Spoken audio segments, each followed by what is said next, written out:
This is Tyler O'Neill, senior editor at the Daily Signal. I'm honored to be joined by Julie Mauck, Doug Turpin, who is president of the Coalition for Liberty, and Jonathan Vogel, who's representing Julie. It's a great pleasure to have you all with me. Thank you. Thank you, Tyler. So, I just want to bring people up to speed. Julie, your case here has, it's continuing. You got this attempt to have you fired, essentially, that was successful in the short run, but ultimately not successful. And you sued in order to bring some accountability here to stop these cancel culture efforts from happening again. If you could just, bird's eye view, just catch people up on your story and what's been going on. Well, it started, in July of 2023 when I spoke out at a local library board meeting with a bunch of other people asking for a particular book called Flamer. That's a very vulgar book that was in the children's section. And we asked for it to be moved to the adult area or require parental permission for it to be checked out.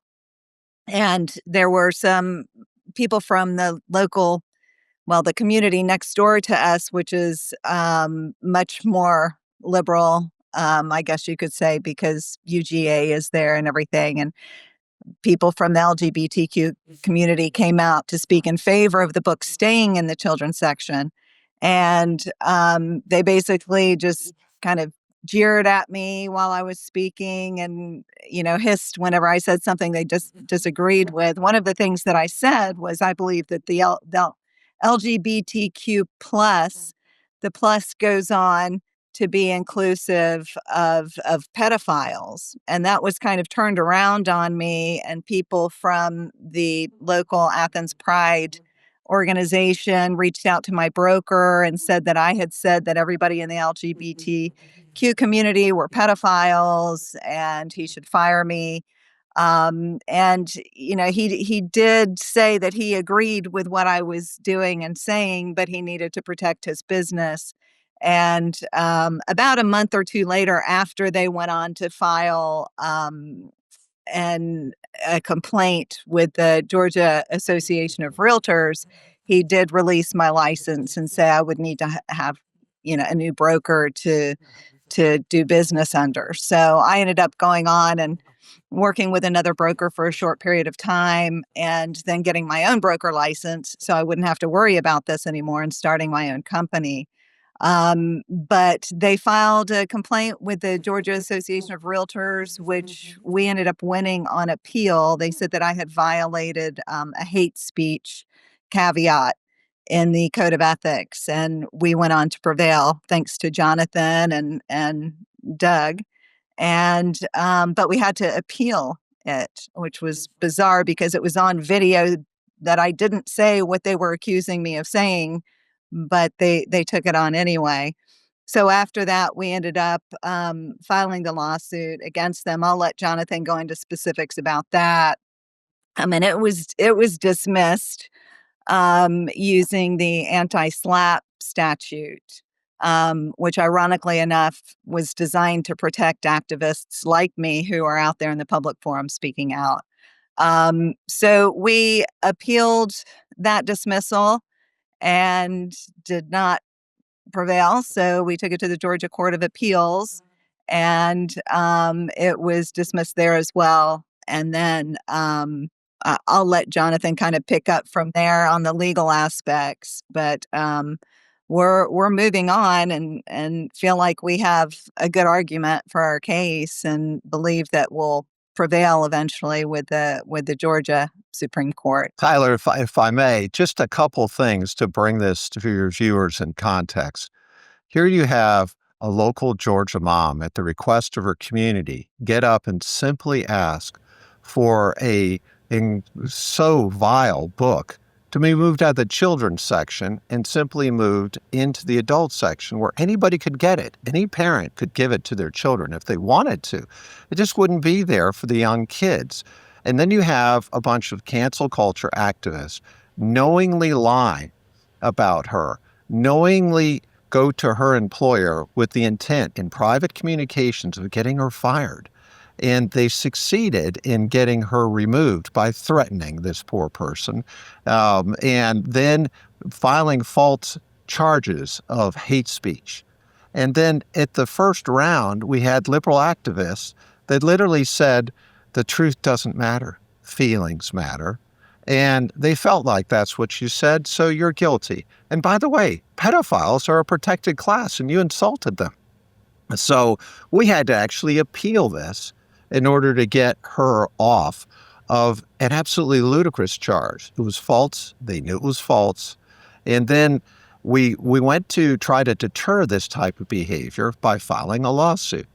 And at the local level, they turned the entire standard of anti-SLAPP, which is designed to protect people from rich and powerful people or corporations from simply driving the ground with meaningless litigation. Instead, they weaponized this so that they dismissed her case, and now Julie is on the hook for the legal fees of the people that knowingly lied.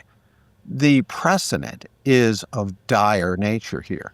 If this decision is allowed to stand, any activist out there can knowingly lie about a person, get them fired, destroy their reputation, and then if somebody tries to fight back, they will be paying the legal fees.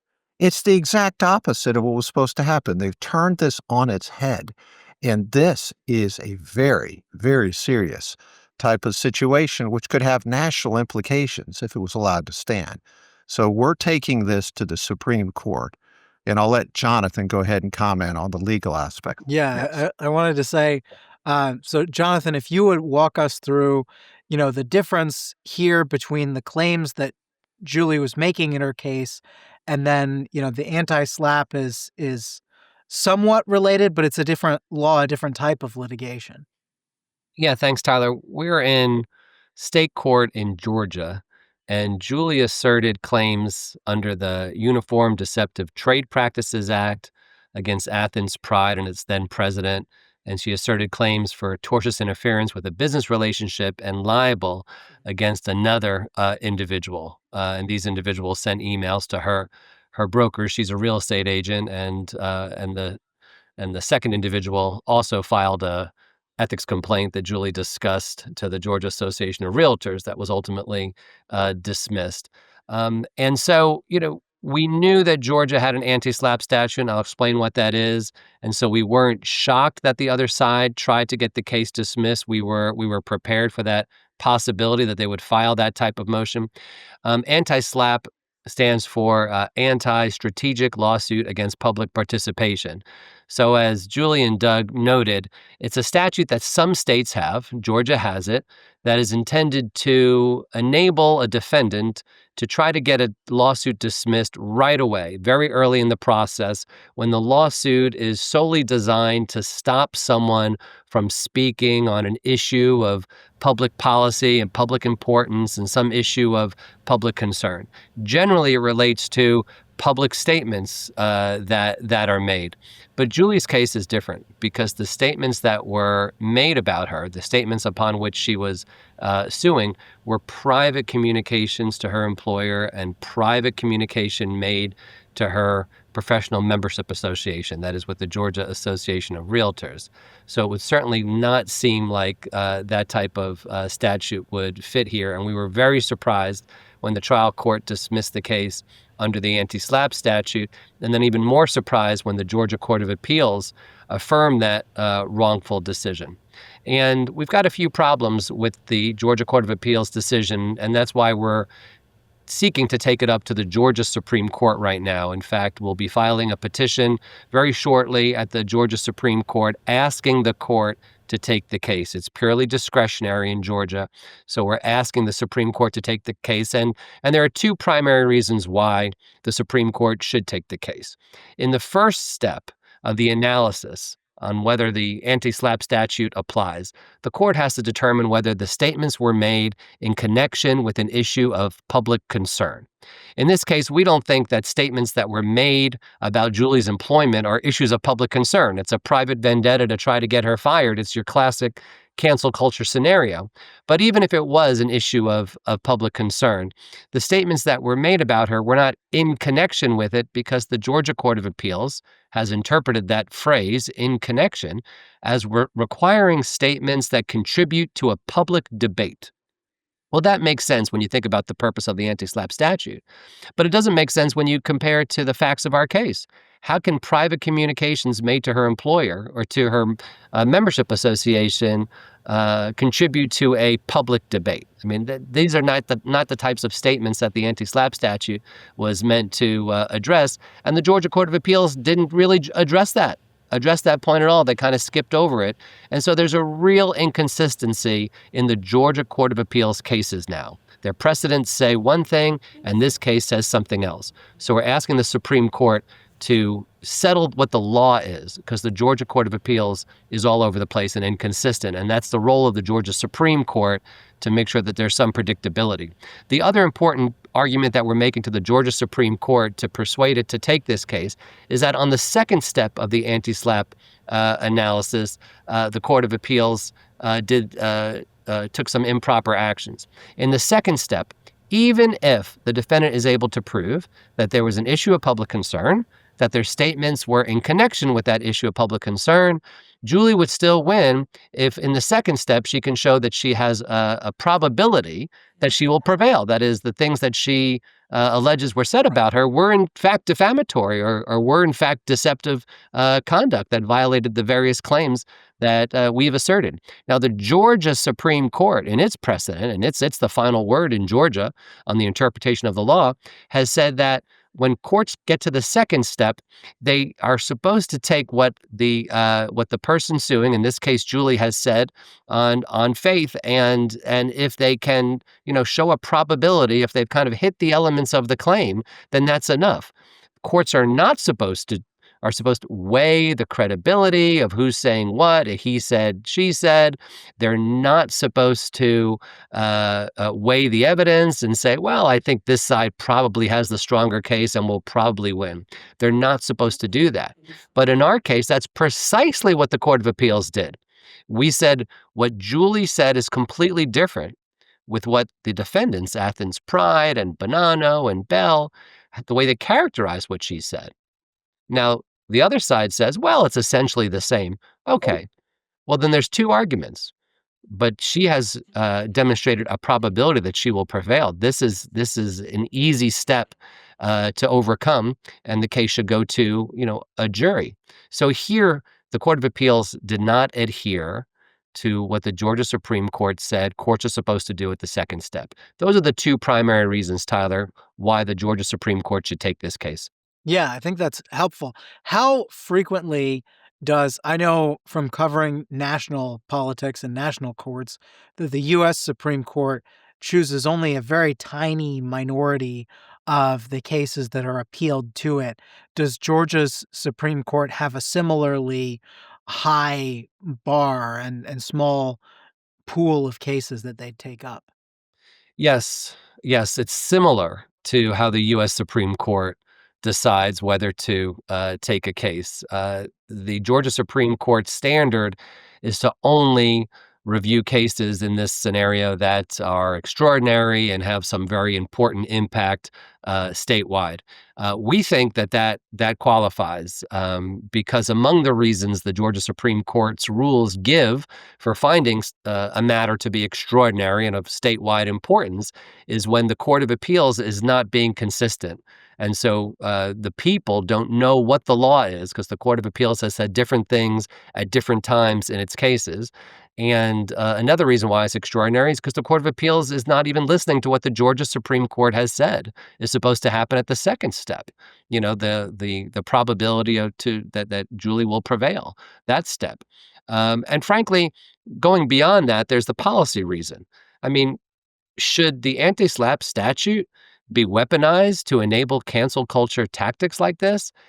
Surely it was not enacted for this purpose. In fact, it really turns the anti-SLAPP statute on its head, doesn't it, Tyler? Because Julie was engaging in core protected speech. When she was speaking at the library on an issue that was contentious, there were two sides to the issue, two sides speaking out about whether to move a sexually explicit book from the children's section of the library.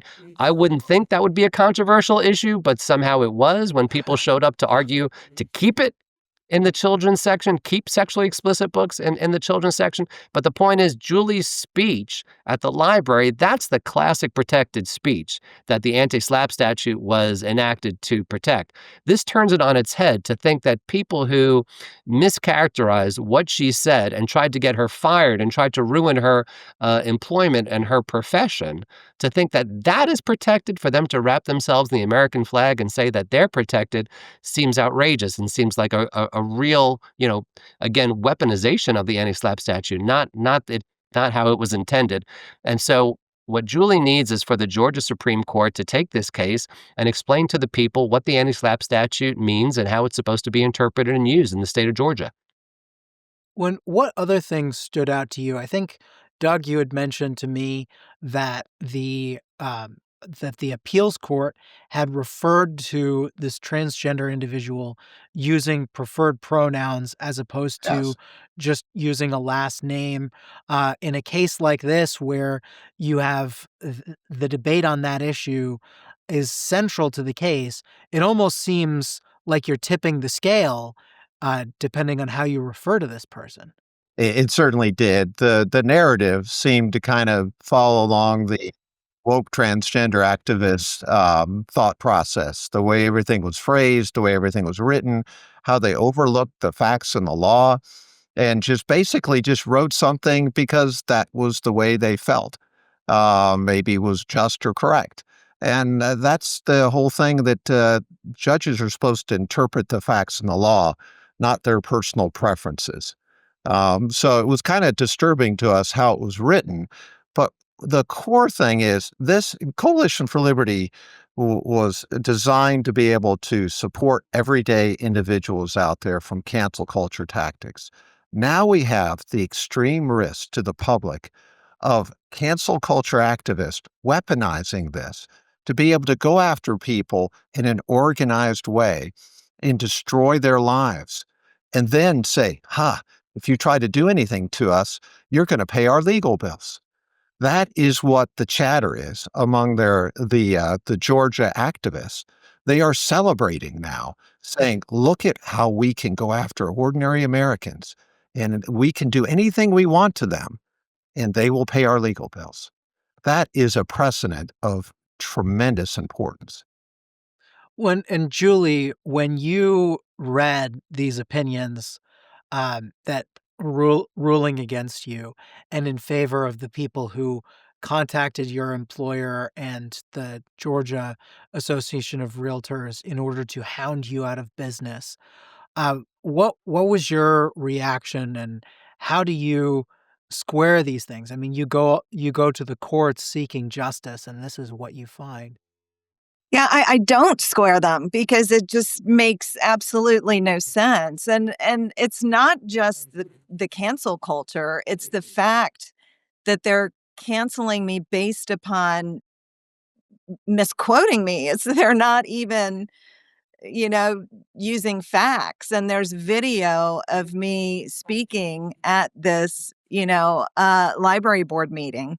And in spite of the video, they've twisted my words and made it sound like I've said something completely different. So it's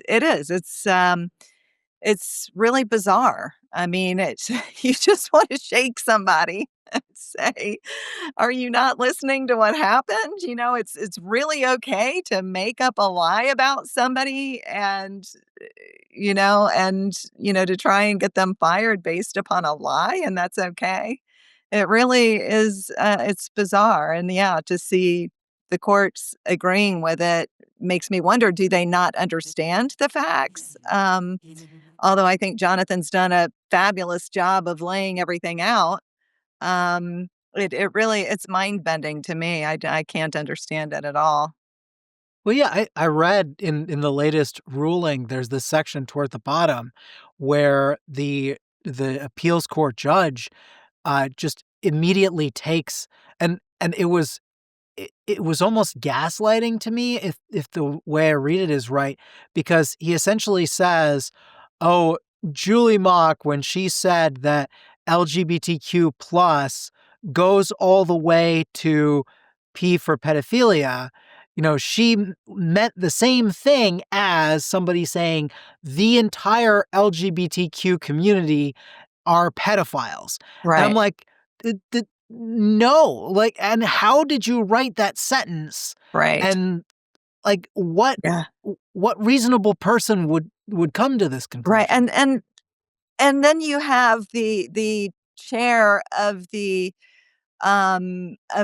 Georgia Association of Realtors ethics hearing, who conflates the issue with pedophiles. She's guilty because of hate speech because pedophiles are a protected class. I mean, there are so many misunderstandings, and I wish we could all get on the same page. It felt Tyler, I think you hit on a good point because you noted that the Court of Appeals kind of chose one side over the other side. And, that is precisely what the Georgia Supreme Court has directed the Court of Appeals and the lower courts not to do. Rather, the Georgia Supreme Court has told them to look at this as a summary judgment motion. You look at what the evidence is.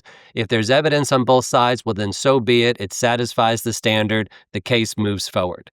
And in this case, the Georgia Court of Appeals said, well, there's two sides to this. We're going to pick the side against Julie. That's Right. that is the Yeah. opposite of what they're supposed to do. That's why it's critical that the Georgia Supreme Court, among other reasons, review the case. And But isn't without letting this me state yeah. my case at all, because they're saying, you're not, you're not allowed to argue your case. So we're not only not going to let you argue your case, we're going to pick a side without you been sticking with letting the you legal argue. bills of the other side. Yeah, and then you can pay their legal bills.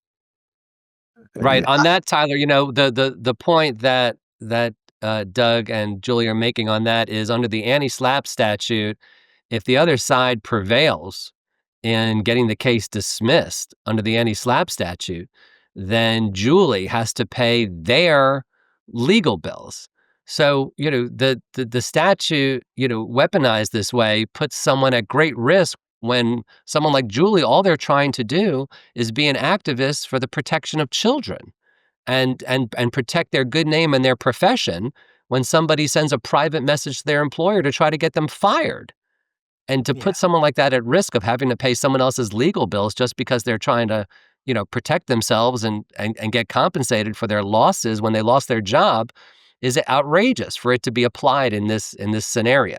So it's a very serious case for that reason because it's a recurring issue. I mean, there's no doubt this will happen again and again and again. Well, in this case, what we're talking, if the Supreme Court takes it, the Georgia Supreme Court, and if the Georgia Supreme Court finds in Julie's case, that would only mean that anti-SLAPP doesn't apply, right? You still have to go through the process of saying, all right, we need summary judgment on the merits of her claims, and then proceed to trial based on that. That's exactly right, Tyler. This would just enable the case to move forward, to take discovery of any facts that aren't already, undisputed, and to move forward and go to trial and litigate the case. That's right. Tyler, I felt like when I read this case that I was back at the hearing before a very radical liberal group in Athens, Georgia, of the realtors, and having the ethics chairman say, the truth does not matter, feelings matter, and you're guilty because we're just ignoring the video evidence and the six witnesses that said she didn't say this. We're just going to find you guilty anyway. This kind of stuff, cancel culture has to stop, and they can't use laws designed to protect ordinary people and then turn it on its head to suppress everyday Americans and moms that are heroes enough to speak up at a public library and ask for these kind of books to be removed to the adult sections. Not banned, simply putting parents in charge of what their children can see. Yeah, Tyler, the Which, whole by thing. the way, the library board did agree with the people like me that were out there speaking, asking this book to be moved to the adult section. They did vote to move the book. I mean, it was that bad of a book. So, But none of those victories, the victory on that issue or the fact that the Georgia Association of Realtors finally dropped the case against you, none of that erases the fact that you had this period of time where you should have been able to continue in your profession and you were not able to continue in your profession. You right. incurred costs. So, you have costs here that you have because of the involvement in your business practices, essentially doing the activity that the SLAPP statute was intended to protect, to Jonathan's point. And I think, Jonathan, what were you about to say? I was going to say it's been, it's like a bizarro world, because when Julie was defending herself with respect to the ethics complaint filed against her with the Georgia Association of Realtors, when we appealed it, you had the chairperson of the original panel that ruled against her in front of the appeal panel was making the argument that, look, Julie is guilty of violating the code of ethics because pedophiles are a protected class of people. It was the most outrageous, silly, ridiculous, horrifying thing that you could hear in a formal proceeding. It was bizarre. Of course, the National Association of Realtors Code of Ethics does not protect pedophiles, and in fact, they really don't concern themselves with things that people are saying in their personal lives. As Julie was speaking at a public library in her personal capacity, they only concern themselves with what you're doing in your capacity as a real estate agent while you're making real estate transactions. So they threw the whole thing out. But we had to argue to this appeal panel. Did you hear what the chairman of the original panel just said?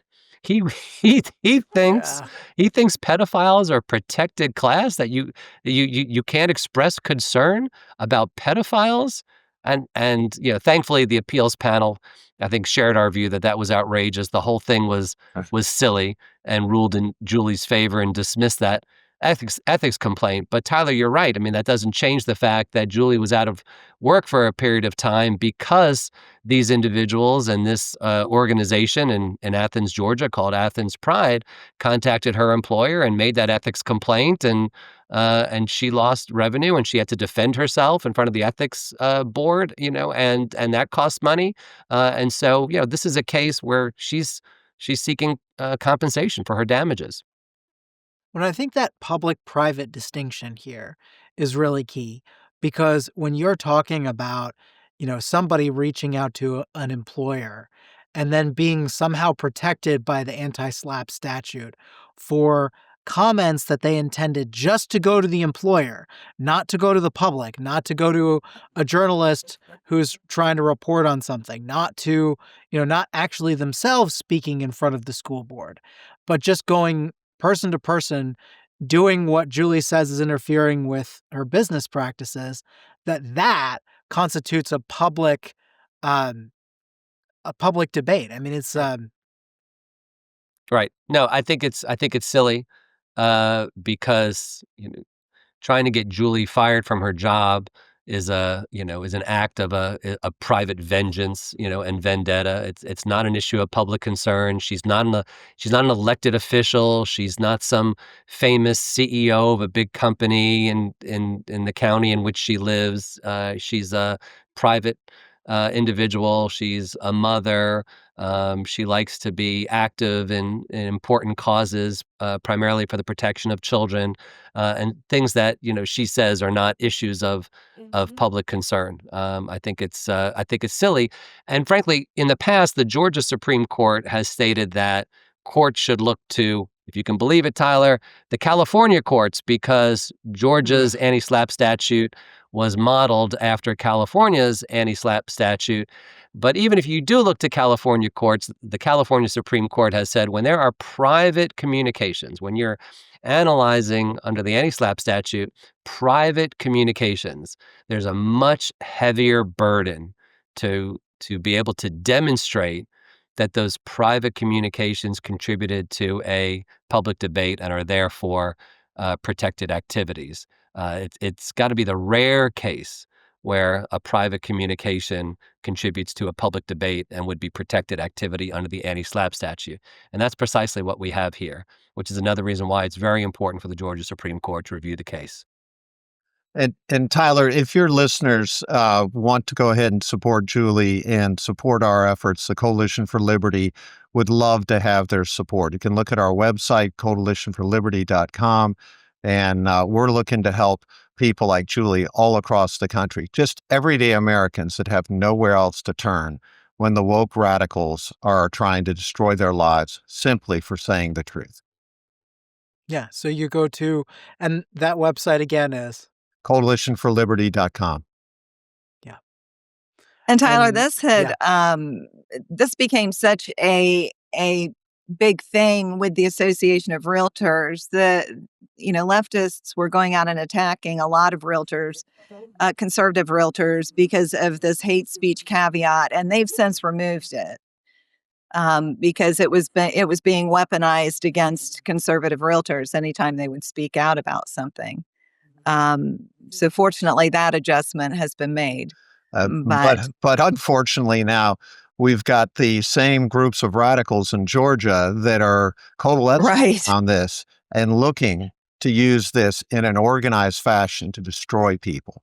And if Right. Georgia Supreme Court doesn't act, they'll be enabling this kind of precedent to be used against everyday people. That's exactly what they want, to go ahead and silence Americans.